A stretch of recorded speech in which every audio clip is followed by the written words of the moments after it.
Don't y'all just love Steelers free agency? You know, it's funny. Wednesday afternoon, we uploaded our Steelers 6.0 2021 Pittsburgh Steelers NFL mock draft. And no lie, immediately after it was uploaded, it was reported by Jeremy Fowler that Vince Williams is coming back to the Pittsburgh Steelers, which is great. It's a great bring back. It's a great addition to bring him back to the Pittsburgh Steelers defense. He is, I'd say, one of the anchors to the Steelers defense, to the linebacker position. I'd say it's a great bring back. But it just so happens that he was re-signed after we upload that mock that includes us selecting Jabril Cox in the second round. Yeah. We waited all that time debating if we should make it, if we should upload it. Then immediately as it's uploaded, Vince Williams gets re-signed. Go figure. So, thus, I think it's right that we come up with, I'd say, a makeup mock to, make up for the fact that I believe linebacker isn't really a need early on anymore.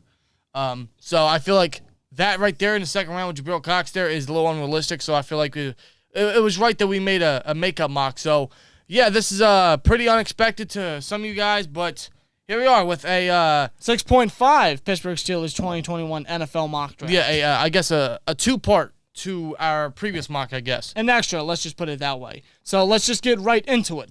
For this one, we're going to stay in the first round at the 24th overall pick. And with that pick, the Pittsburgh Steelers select Travis Etienne, running back out of Clemson. Now, I know for some of you guys, he's not the most fancy or the most epic or the greatest name compared to Najee Harris or Javonte Williams to Steelers fans, and I can understand that. In fact, in my opinion, he would be my third option at running back. I agree. Behind Javonte and Najee, in that order. I agree. But you cannot take away what he can do on the field. The guy is very electric. The guy he's very fluid. Let me just put it that way. He's a very fluid football player. Let me just say this. In 4 years at Clemson, he amazed 4,952 rushing yards and 78 total touchdowns, which are both ACC career records.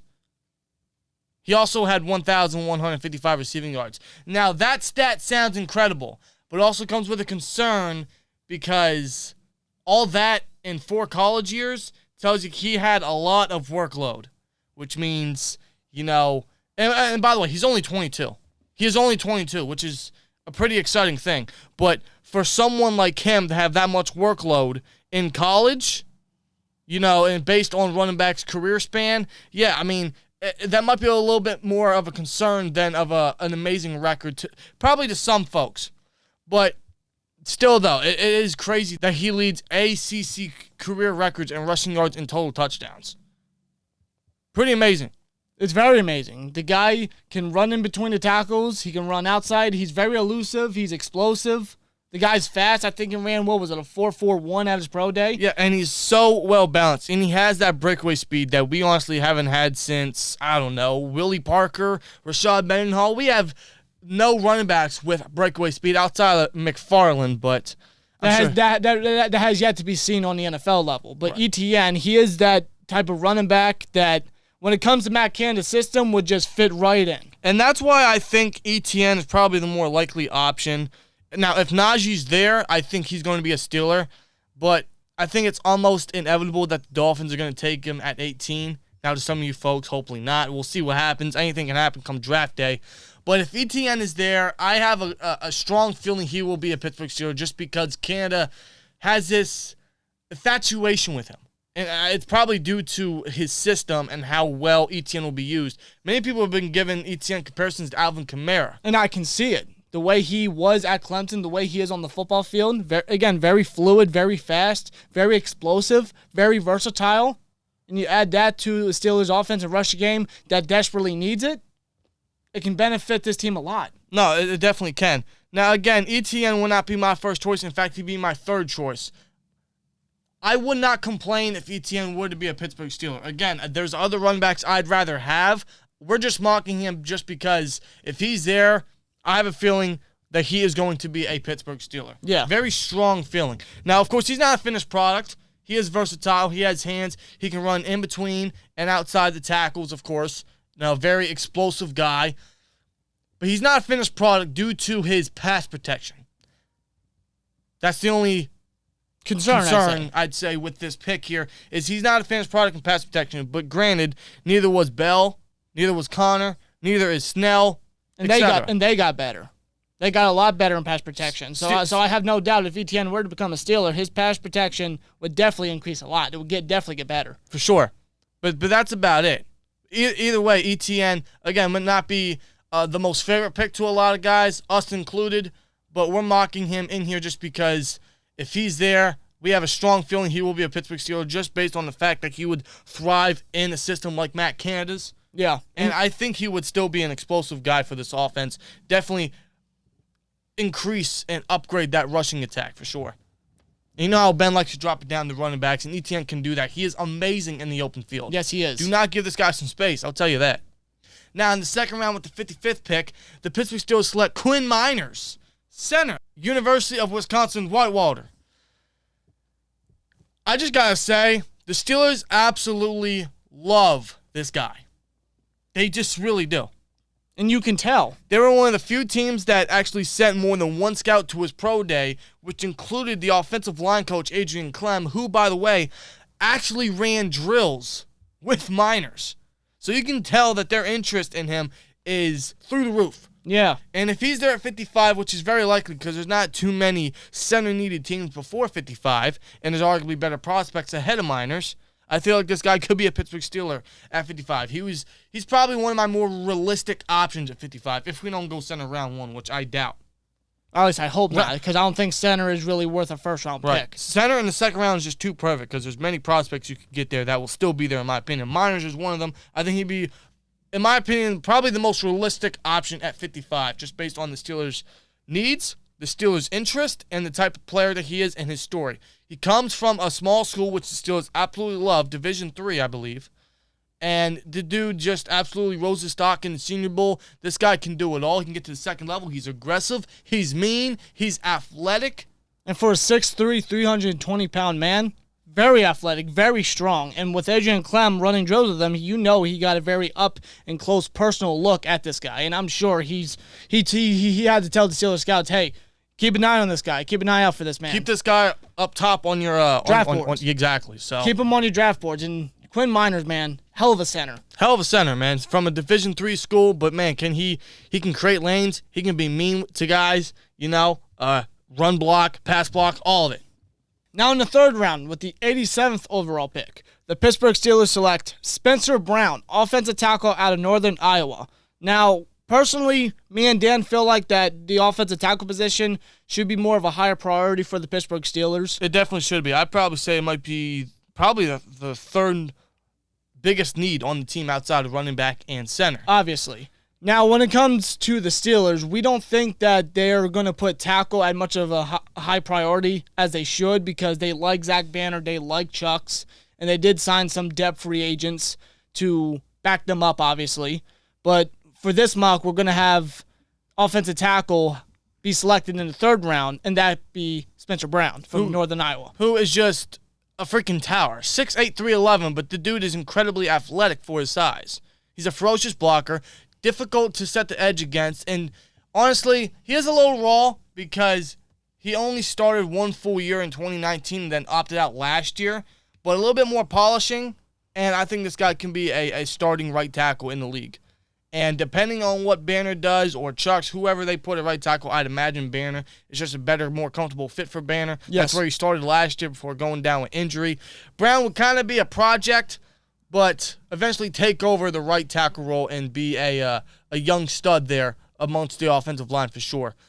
Brown is another one of the top examples of how stacked offensive tackle is this year and why the Steelers can wait, and I think that's why they're going to wait for offensive tackle. We just have him in the third round because running back, center, and offensive tackle in that order are top three needs in our opinion, and that's exactly what we do in this mock. And with how our offense was last year, you got to benefit the offense a lot. You really do. You get a guy in Travis Etienne to upgrade a rushing game. You get your future center since Pouncey retired, and you get a young stud and developmental tackle in Spencer Brown. Yes.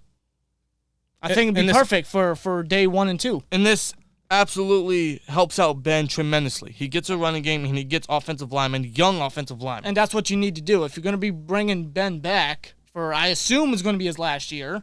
You gotta surround him with talented guys and youth. Now, Brown obviously would not be a day one starter. He'd be somewhat of a project. Again, he only started one full year in 2019, then opted out last year. But that'd be fine. Fine. He doesn't have to be a day one starter, and I don't expect him to be a day one starter. Yeah, that would actually benefit Brown a lot because he is a little rough around the edges, needs a little polishing, but he could see early field time as reserve/swing tackle, similar to how he first started time at Northern Iowa. Yeah. And before coming in as a starter. So he kind of have similar paths from his career starts, from his college and into the league. Right.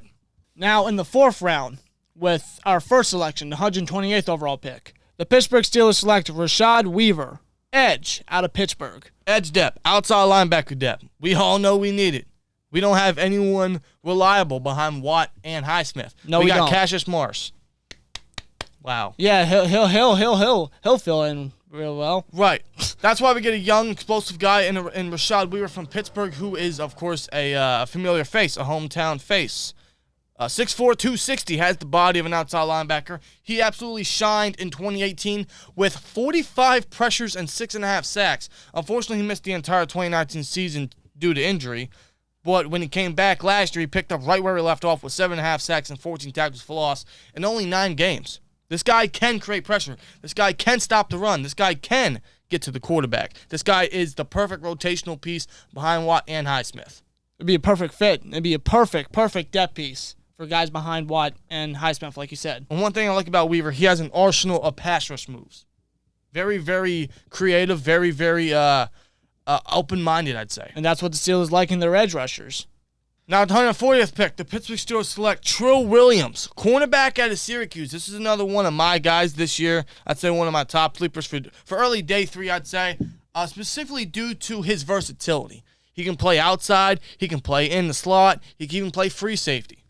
You know, he started a pretty solid amount of games at each position through his college career at Syracuse. And I believe he is 6'2", 198. So he's got very nice size for possibly playing outside or even great size in the slot. Or if we ever need a insurance at free safety, this guy has the experience there too. An eye for the football, loves to get physical, helps a lot in the rushing defense, of course, and also is still very young at 21 years old. And I think his versatility would be kind of similar to how Sutton was used in his early days, where he was used in the slot and outside in specific packages, and even at free safety in specific packages. That's kind of how I see Trill Williams. He'd start in the slot because I think that's where he's best at early on in his career, but in specific packages, he would be moved outside if needed be. Similar to how Justin Lane is used when he sees field time a little bit, where he's used outside, and we put Sutton in the slot, where we could see that kind of similar this year. But Trill Williams would be, of course, cornerback depth, but I think he'd be the priority slot weapon, but has versatility we could use on the defense. I definitely agree. Now, in the 6th round, the 216th pick, the Pittsburgh Steelers select Trey McKitty, tight end out of Georgia. Another big sleeper. This guy was incredibly underutilized at Georgia last year. Now, before going to Georgia, before transferring, he started his first 3 years at Florida State. And then he transferred to Georgia, obviously, last year. But this dude is a sleeper. He's a huge sleeper, and I'd say he's a freak. First of all, he's one of the guys that the Steelers have met with when it comes to the tight end position. I believe Tomlin and Colbert were at Georgia's pro day. So that's something to note there. He's also 6'4", 246, and he has 11-inch hands. 11-inch hands. He's also very athletic on the football field and shows willingness and effort as a blocker. Now, he's not the most violent blocker. He's not the most ferocious blocker. He's not the most polished blocker. But he's willing and gets the job done. He does. I feel like he could be a little bit more aggressive, but that's obviously at the next level. He'd come in as the number 2 and has potential as a possible number 1 in his future years. Just because, first of all, he was underutilized in Georgia, but he has the speed, the athletic ability, and the seam stretching ability, I'd say, to get up the field. Absolutely. He has the talent and potential to really be something in this league. I really think so. Sure. Another one of the tight end sleepers for day 3 for sure. Now in the 7th round, with our first selection, the 245th overall pick, the Pittsburgh Steelers select Eric Burrell, safety out of Wisconsin. Another guy that we think is a sleeper for day 3, late day 3 for safety depth. 6 foot, 195. This guy can play deep safety in the box. He can play special teams. Pretty much he'd be quality safety depth. And that's all we need right there. He'd be very solid safety depth. He's also very smart against the run, as you guys can see in the tape here. And I could see him splitting time with Antoine Brooks, as a kind of like a dime backer role. Maybe that's a sleeper camp battle, or maybe that's some time we see between those two guys on the field. That'd be kind of nice, in my opinion. That'd be a way for Burrow to get his feet wet a little bit in special teams, but then maybe see actual field time with the starters as a dime backer. I kind of like that a little bit. Yeah, I do as well, man.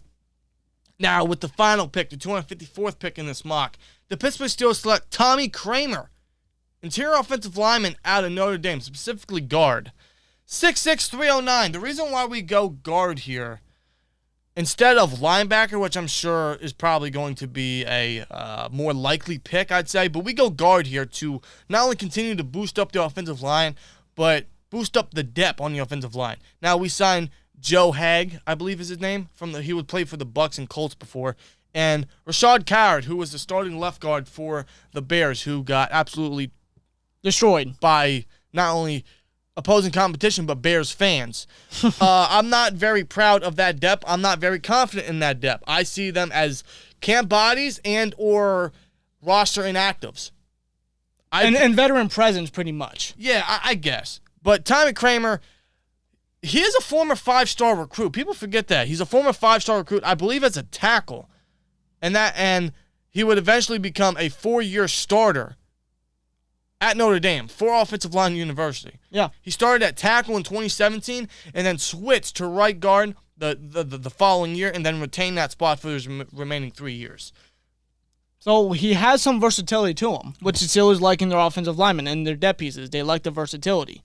They like those rotational versatility offensive linemen. Right. But this guy is solely a guard, and I feel like this could be yet another project for Adrian Clem. For sure. Because I think Kramer is another sleeper when it comes to offensive line. He was one of the more underrated and steady guys for that offensive line for 4 years, and especially a guard for 3 years. Terrific run blocker, also very solid in pass protection, very strong guy. Not the most athletic, but again, he'd, I guess, be a project, but he more so be a interior offensive line depth for this offensive line and for this team. Yes. Just based on the fact that I'm not solid or confident in the depth that we signed this offseason.